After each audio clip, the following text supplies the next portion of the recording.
Straightforward, rational, and despite the current situation in her country, in a good mood, the British MP Wera Hobhouse takes a look back at the political developments in the United Kingdom since 2019 for an edition of World Time and explains which topics she primarily be involved in the future and what she wants to be involved in.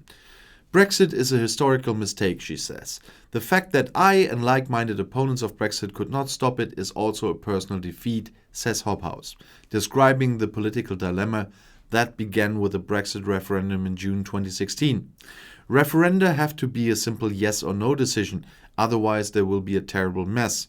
The Brexit referendum, on the other hand, contained an additional alternative, about which a confused political discourse flared up. The discussions about the deal negotiated by Prime Minister Theresa May or any undefined alternative led to the demand for a second referendum. In retrospect, Hobhouse said, the only question that could then have been asked of the population would have been to approve or reject May's deal. If it were rejected, a new proposal would have to be made with a clear yes or no to answer. Democracy takes time. Since taking office in September 2019, Prime Minister Boris Johnson has cleaned out moderate MPs from the Conservative Party, Hobhouse said. Despite their enthusiasm, the opposition parties in the House of Commons failed to influence Johnson's plans. The politician also feels betrayed by the EU and Brexit negotiator Michel Barnier. For almost 2 years, it was said there is only one deal or no deal. And suddenly, there was another one that was on the table within a week of Boris Johnson taking a long walk with the Irish Prime Minister. Hobhouse says she never doubted a last-minute deal would be struck and that she didn't take Johnson's empty threats to leave the EU without a deal seriously. As is well known, the majority of Britons do not know the details of the final, very extensive Brexit agreement. Uncertainty hangs over society like the sword of Damocles, said Hobhouse. From January 1st, many people in Great Britain would have clearly felt what Brexit really means. Not only the much-discussed fishing is affected, but also, for example, creative professionals, freight forwarders, and regulatory authorities. Many companies are currently looking into which EU member state they can rent or build offices, warehouses, or production facilities in order to maintain their business.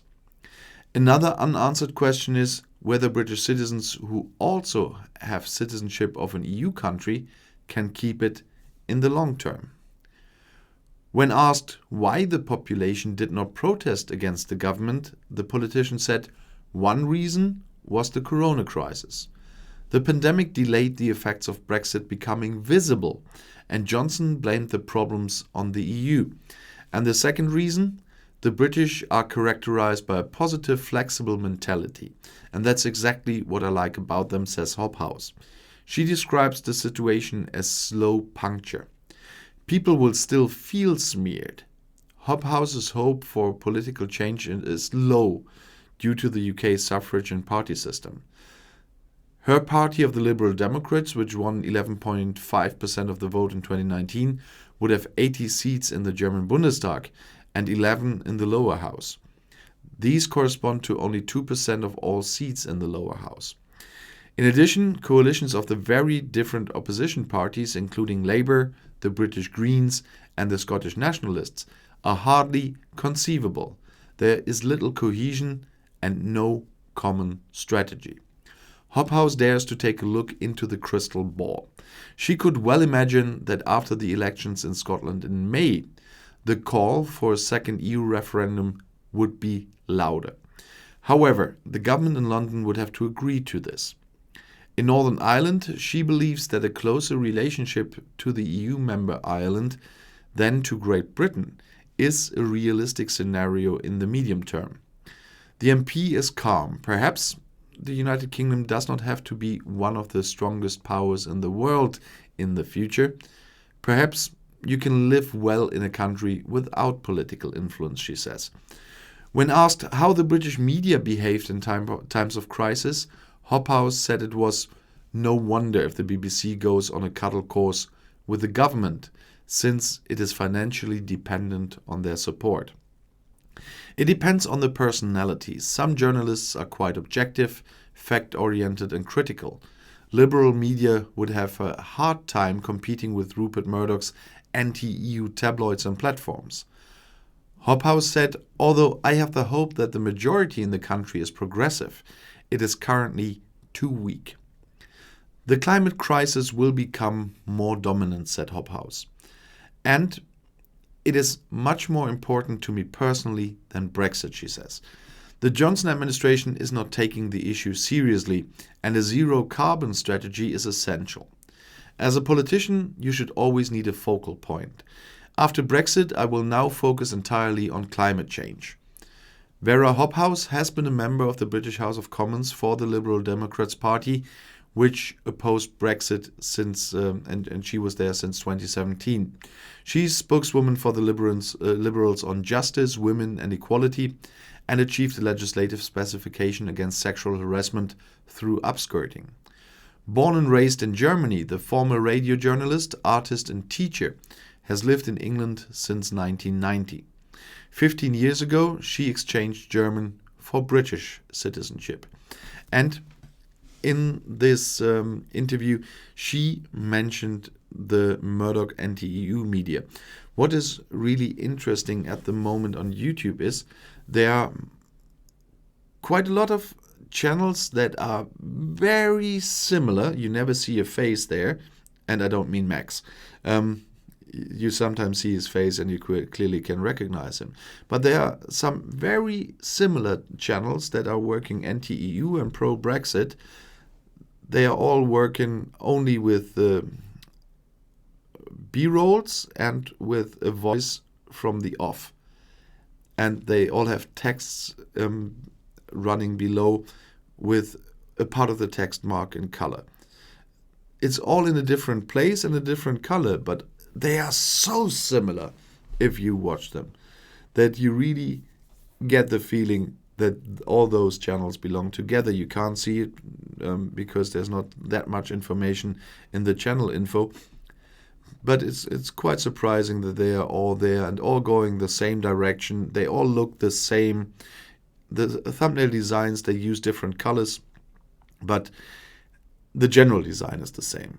So you really have a hunch that they all could be paid from the same source or be organized by the same source. It's a little bit too obvious now. There's too many of them coming up. And it seems that somebody really tries to spread as much of this everywhere and keeping the other side and people who try to work with more facts than just headlines out of the way. It's really interesting if you have a closer look at that. And they are only using headlines. They're a little bit expressy, so to speak. And there must be something behind it. I don't want to pull up here conspiracy theories. It's not a conspiracy if someone just puts up several platforms for that. That's not a conspiracy. It's just one guy trying to influence a lot. And it's still interesting. If you know more, if you found more of them, I found several of these channels already. If you found more, you can tell me, or higher numbers. But if you ever find one of those going the other direction, tell me as well, because I've never found that. And so if I want to be informed, which is a bit harder with me dealing every day with all the information I can gather here in Germany. And once again, I'm trying to use an outside view. So I try not to look too much for my videos on British media, for example, except I want to talk about the ways propaganda is working in some cases, like I did on my live streams. But I really want to give you the information I can get from German sources. So to give you a picture from the outside as well. But when I personally want to inform myself what is reported in the UK, for example, or from other sources that are not from Germany, of course, I go to Phil's channel to a different bias. I watch Maximilian Robespierre. I sometimes watch then Bowler Hetman, all shorts, and several others.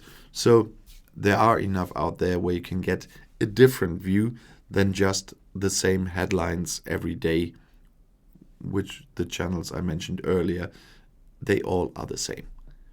And there's not even a slight difference. You've seen it, if you've seen the live stream on Max's channel where I was guest, we don't always agree, but all these channels agree in everything, all these channels. And that's a point why I'm very suspicious of them. And if I would discuss with Phil, for example, he has a much bigger channel, so that won't happen that easily. If I would discuss with Phil about politics, we are quite from different parts of the political spectrum. And so there you can see people, real people, and the differences. And on the other side, and I'm not talking about the ones you know for a long time. I mean about the newer ones that are all alike. That looks like hired stuff.